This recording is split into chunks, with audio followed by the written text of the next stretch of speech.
Assalamualaikum warahmatullahi wabarakatuh. Apa kabar anak-anak ustazah? Semoga selalu sehat dan dalam lindungan Allah Subhanahu wa taala. Sebelum belajar, marilah kita berdoa. Doa sebelum belajar. Rabbi zidni ilma warzuqni fahma wa amalan salihah. Anak-anak ustazah, hari ini kita akan belajar pelajaran tematik. Nah, anak-anak ustazah yang baru naik ke kelas 4, baru kali ini ya belajar tematik. Pelajaran tematik berkaitan dengan tema. Nah, di dalamnya terdapat 5 muatan pelajaran, yaitu pelajaran PPKN, pelajaran Bahasa Indonesia, IPA, IPS, dan SBDP.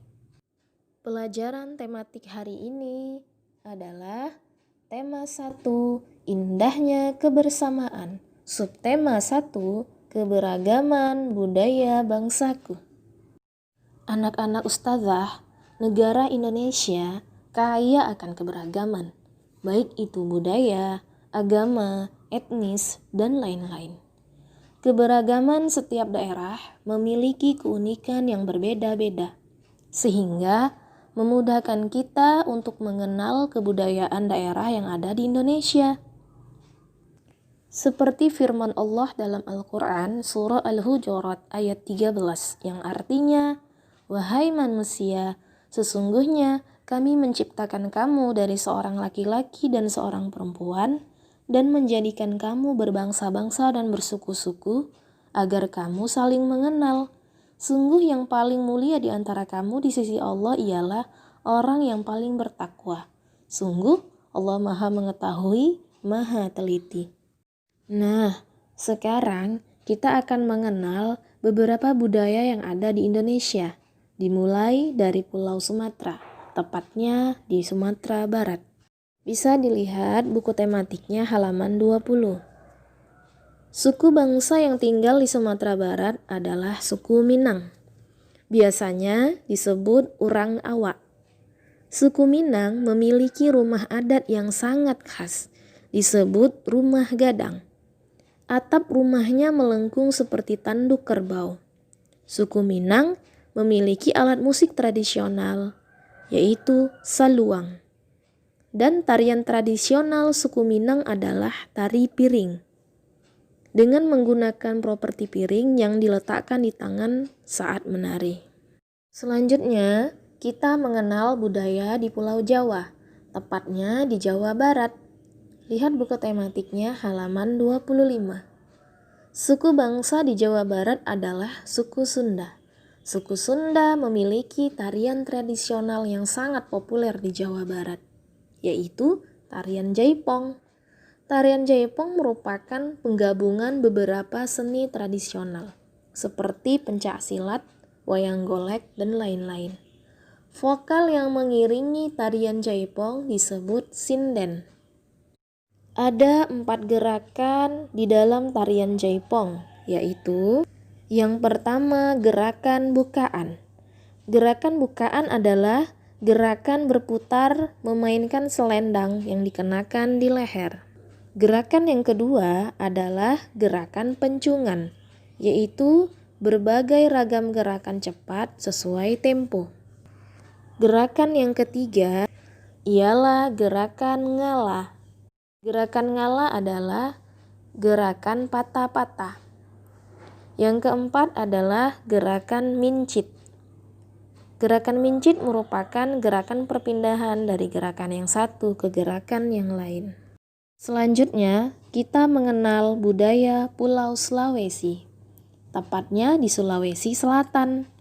Bisa dilihat buku tematiknya halaman 27. Suku bangsa yang tinggal di Sulawesi Selatan adalah suku Toraja. Suku Toraja memiliki alat musik yang beragam, di antaranya adalah suling. Suling dimainkan dengan cara ditiup, sehingga menghasilkan bunyi. Bunyi adalah sesuatu yang didengar oleh telinga. Bunyi dihasilkan dari benda yang bergetar. Semua benda yang menghasilkan bunyi disebut sumber bunyi. Contoh sumber bunyi adalah alat musik yang ditiup, suara petir, suara televisi ketika menyala, dan lain-lain. Satuan bunyi disebut hertz. Jenis-jenis bunyi. Yang pertama, jenis bunyi infrasonik. Bunyi infrasonik adalah bunyi yang memiliki frekuensi kurang dari 20 Hz. Bunyi ini hanya didengar oleh hewan seperti jangkrik, anjing, dan gajah. Yang kedua adalah bunyi audiosonik. Bunyi yang memiliki frekuensi 20 sampai 20.000 Hz. Bunyi ini hanya didengar oleh manusia. Jenis bunyi yang ketiga adalah ultrasonik. Ultrasonik adalah bunyi yang memiliki frekuensi lebih dari 20.000 Hz. Nah, bunyi ini dapat didengar oleh hewan seperti kelelawar, paus, dan lumba-lumba. Bunyi dapat merambat melalui zat perantara, yaitu benda padat, benda cair, dan udara. Dan bunyi tidak dapat merambat pada ruangan hampa. Cerita suku Toraja yang dibaca tadi memiliki beberapa paragraf.